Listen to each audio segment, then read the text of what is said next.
Citlali López, maestra en Ciencias Médicas. ¿Cómo estás? ¿Ya vamos a bailar? Vamos a es bailar. Es el mejor remedio para mantener la salud de hombres y de mujeres. La verdad que sí, y además con esta orquesta, con esta gente, grupo, bueno, pues se nos antoja Salsón muchísimo. En Clave. Ajá.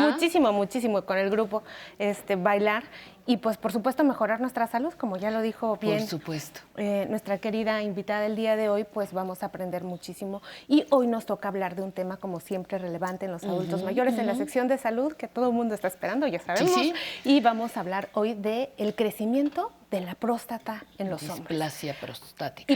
En el bajo mundo de la medicina, claro. Tiene el nombre de hiperplasia. Prostática benigna. Por supuesto que entrevistamos a un urólogo especialista en el tema que nos va a dar mucha luz en esto. Vamos a ver la entrevista y regresamos y te complemento algo muy interesante. Muy bien. Para mejorar nuestra salud el día de hoy voy a conversar con el doctor Omar Hernández. El doctor es urólogo y nos va a compartir muchos datos interesantes sobre la hiperplasia de próstata en el adulto mayor. Bienvenido, doctor. Muchas gracias, Citlali. Bueno, como bien lo dices, es bien importante definir cuál es el nombre correcto, ¿no? Hiperplasia o crecimiento prostático y a quién va a afectar. Realmente los hombres a partir de los 60 años pueden llegar a manifestar síntomas prostáticos. Todos los hombres vamos a llegar en un momento dado a tener este crecimiento de la glándula prostática. No hay de otra. Así es, Citlali. Así hagamos una medicina preventiva, no hay de otra. Todos los caballeros van a tener este problema. Sí, pero es importante definir que no todos van a tener síntomas. Puedes tener un crecimiento prostático no obstructivo o puedes tener un crecimiento prostático obstructivo. Doctor, y siendo este crecimiento muy normal en la población, ¿constituye una enfermedad? Cuando apenas empiece a crecer la próstata, ¿tendré que tomar el medicamento o solamente cuando me esté dando molestias? No necesariamente, Citlali. Nosotros en la evaluación que le hacemos a cada paciente nos va a orientar para saber si tiene síntomas leves, moderados o severos. Además de eso, debemos auxiliarnos con estudios de gabinete, como es un ultrasonido vesical y prostático. ¿Qué datos clínicos tiene una persona que debe de empezar a ver en su casa para decir si debo ir a checarme la próstata? Claro, muy buena pregunta. Realmente los síntomas que van a manifestar es dificultad para orinar, pujan para orinar, se pueden quedar con ganas de seguir orinando, se van a estar levantando en la noche, pueden llegar a tener urgencia. ¿Qué es esto? Tengo ganas de orinar, tengo que correr para ir al baño. ¿Qué hay sobre el chorro urinario? O sea, ¿es verdad que disminuye cuando hay problemas de próstata y por qué? Eso siempre les preguntamos, ¿cómo siente su chorro urinario? ¿Ha disminuido en grosor y en potencia? Y muchos pacientes te dicen que sí, por el mismo crecimiento prostático obstruye la luz de la uretra, haciendo una disminución del calibre del chorro urinario. Doctor, hoy nos dice que bueno, pues hay que ir al urólogo, que están estas técnicas de detección del antígeno prostático, del ultrasonido. ¿El tacto rectal hoy por hoy es necesario? Siempre es necesario. Nosotros le decimos al paciente que son complementos. El estudio de ultrasonido, el estudio de sangre y la valoración son complementos, todo se requiere. ¿No puedo escaparme del tacto rectal? Bueno, te puedes escapar si no quiere el paciente que se lo haga. Nosotros le explicamos al paciente que hay un porcentaje que puede tener sospecha de cáncer, que con todos los estudios salen normales, pero si no hago el tacto no puedo orientarme a pensar que hay algo mal. Doctor, ¿el antígeno prostático tiene algún tipo de sofisticación que debo de solicitar al momento de realizármelo? Te hago esta pregunta porque actualmente pues, los laboratorios ofrecen un tipo de antígeno prostático que es el específico para que uno se detecte si está elevado o no. Y los caballeros es usual que consuman el producto. Pero ¿hay algún tipo de perfil de antígeno prostático que deba ser más complementario y que me dé más datos? Existen dos pruebas, el antígeno prostático específico total y el libre. Habitualmente de rutina siempre pedimos el total. Cuando existe un incremento que le llamamos zona gris o sospechosa, que tiene un valor entre 4 y 10, nos apoyamos con un antígeno libre, pero de entrada no pedimos el antígeno libre, solamente el antígeno total. No es necesario realmente. En un inicio no. En un inicio no.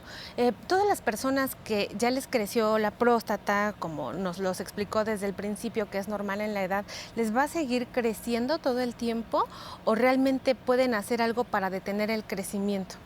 Sí, farmacológicamente lo podemos hacer cuando el paciente tiene síntomas, por ejemplo, si tiene en el ultrasonido orina residual o le cuesta trabajo orinar, estos medicamentos pueden reducir hasta un 20-30% el volumen de la próstata. Sí hay fármacos que ayudan a reducir el volumen, no van a quitar por completo el crecimiento. Pero evitan a que yo siga aumentando en este terreno. Pues sin duda es interesante comprender la fisiología y qué nos va pasando conforme pasa el tiempo. Justo a los caballeros este tema del crecimiento prostático, la hiperplasia prostática benigna es de los de más interés, así que te agradecemos que hayas estado en este foro pues para compartirnos el conocimiento y pues sobre todo que usted tenga a la mano este tipo de información que sin duda le va a ahorrar muchas complicaciones si atiende a las instrucciones que hoy nos ha dado nuestro especialista. Pues ahí está la información básica indispensable para esta situación. Dijo el doctor que a partir de los 60 años, pero como que no hay una regla, ¿no? Pueden empezar antes, pueden empezar un poquito después. Cada cuerpo es distinto, ¿no? Sí, sobre todo ya sabemos nosotros que el llevar un código de orina bueno, la higiene de la orina, la higiene de los hábitos urinarios es muy importante. Si los caballeros después de la actividad sexual orinan, es muy bueno. Si no se aguantan las ganas de de orinar, eso es muy bueno. Hay que atender la necesidad del cuerpo cuando usted la esté sintiendo. Otra cosa importante es liberar los factores que están alrededor también del crecimiento prostático y que pueden ser de más molestia para las personas, Pati, como por ejemplo el estreñimiento, que a veces no hacemos mucho caso, pero por ahí también nos dan unos síntomas enmascarados. Entonces es importante que a lo largo de la vida se tengan este tipo de precauciones, como nos ha dicho el día de hoy el doctor. Oye, ¿y por qué es importante, dices, es bueno, después de actividad sexual, orinar? En el caso de los hombres, dijiste. Porque se libera la presión y además las bacterias que hay alrededor del acto sexual, eso es importante orinar para liberarla, pero también se libera la presión de orina y pues todos los fluidos de la actividad sexual también mejoran la consistencia, la resistencia de los vasos sanguíneos, etcétera, ¿no? Ajá, ok. Mira, Pati, algo que quiero dejar en la población y remarcar en los hombres y por supuesto también en las mujeres es que de no atender el crecimiento prostático, porque a veces da mucha flojera y las personas son renuentes a tomar un fármaco para todo el tiempo, pues es muy común encontrar que las personas suspendan los tratamientos. Y el tratamiento, como bien dijo el doctor, a veces acompaña a las personas en muchas etapas de la vida. Pero quiero que sepan el día de hoy que el tratamiento también puede ser integral.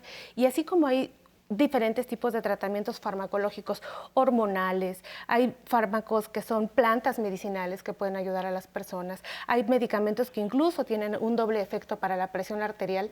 Uno puede ir alternando en todas las etapas de la vida en estos tratamientos, pero es muy importante que la gente sepa que de no hacerlo puede haber una complicación que es la llamada retención de orina.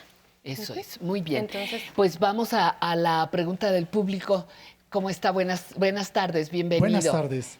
Me llamo Moisés Gustavo Escandón del Río, tengo 66 años y mi pregunta es, ¿qué debo de hacer cuando el chorro o la micción ha disminuido bastante?